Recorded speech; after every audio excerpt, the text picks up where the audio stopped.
Güneşe bak, hayata bak, denize bak, yağmurlara bak. Ne güzel hayat bu maşallah.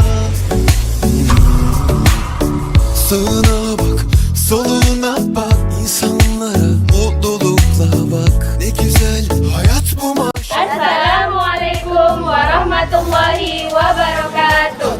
Kami dari kelompok 5 ingin menjelaskan makalah kami yang berjudul jenis-jenis penelitian kualitatif. Saya sendiri Nur Halfidah Bakis. Saya Samsidar. Saya Lulus Suri. Saya Yuni Alfiani Kustaitan. Saya Maisarah. Jangan lupa like, comment, and subscribe. A. Pengertian penelitian kualitatif. Metode penelitian kualitatif adalah metode penelitian yang digunakan untuk meneliti pada kondisi yang alamiah, dan di mana peneliti adalah sebagai instrumen kunci. Teknik pengumpulan data dilakukan secara gabungan. Analisis data bersifat induktif dan hasil penelitian kualitatif dapat lebih menekankan makna daripada generalisasi. Menurut pendapat para ahli, pengertian kualitatif diantaranya menurut Sudiono seperti yang dikutip oleh Iman Gunawan, masalah dalam penelitian kualitatif bersifat sementara, tentatif dan berkembang dan berganti setelah peneliti berada di lapangan. Kualitatif adalah penelitian yang bertujuan untuk mendapatkan pemahaman yang mendalam tentang masalah-masalah manusia dan sosial, bukan mendeskripsikan bagian permukaan dari suatu realitas, dan untuk memahami suatu fenomena dalam konteks sosial secara alamiah dengan mengedepankan proses interaksi komunikasi yang mendalam antara. B. Jenis-jenis penelitian kualitatif. Metode kualitatif secara garis besar terdapat menjadi dua. Yang pertama, penelitian kualitatif interaktif. Penelitian ini terbagi lagi menjadi 5. 1. Metode etnografis.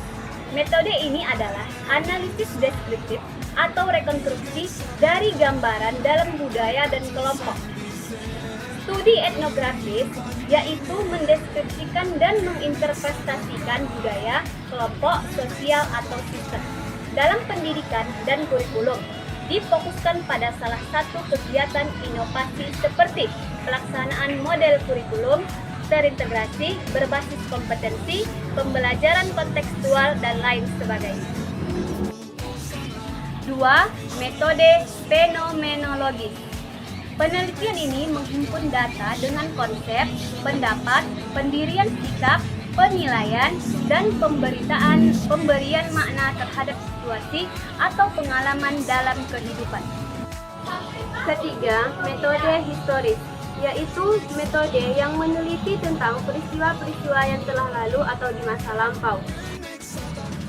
Beberapa penelitian yang menggunakan pendekatan dan metode ilmiah seperti mengadakan pembatasan masalah, pengumpulan dan menganalisis data, uji kompetensi.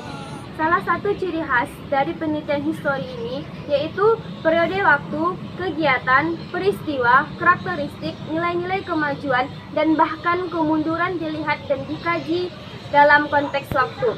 Keempat, tiap kasus bersifat unik atau memiliki karakteristik sendiri dan yang berbeda-beda dalam kasus lainnya. Dalam studi kasus digunakan beberapa teknik pengumpulan data seperti wawancara, observasi, studi, dokumentasi, tetapi semuanya dituliskan ke arah dan untuk mendapatkan kesatuan dan kesimpulan tertentu. 5. Teori dasar. Penelitian teori dasar atau sering juga disebut dengan penelitian dasar merupakan penelitian yang diarahkan pada penemu atau minimal menguatkan terhadap suatu teori. Penelitian dilakukan dengan menggunakan kualitatif. Penelitian dasar dilaksanakan dengan menggunakan berbagai teknik pengumpulan data.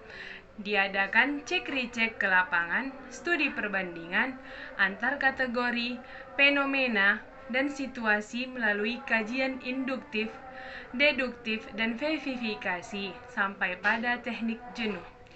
3 unsur dasar TDB yaitu 1. Konsep.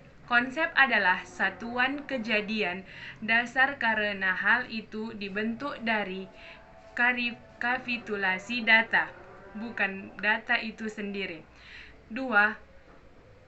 Unsur kategori, yaitu kumpulan yang lebih tinggi dan lebih abstrak dari konsep yang mereka wakili. Ketiga, unsur profovisi yang menunjukkan hubungan-hubungan kesimpulan. 2. Penelitian kualitatif non-interaktif. Penelitian kualitatif non-interaktif disebut juga penelitian analisis, mengadakan pengkajian berdasarkan analisis dokumen. Ada 3 macam metode penelitian kualitatif dan non-interaktif. 1. Analisis konsep. Analisis konsep merupakan kajian atau analisis terhadap konsep-konsep penting yang diterapkan penggunaan dan pelaksanaan secara beragam sehingga banyak menimbulkan kebingungan. 2. Analisis storage. Analisis storage menganalisis dan kegiatan program kebijakan yang telah dilaksanakan pada masa yang lalu. 3. Analisis kebijakan.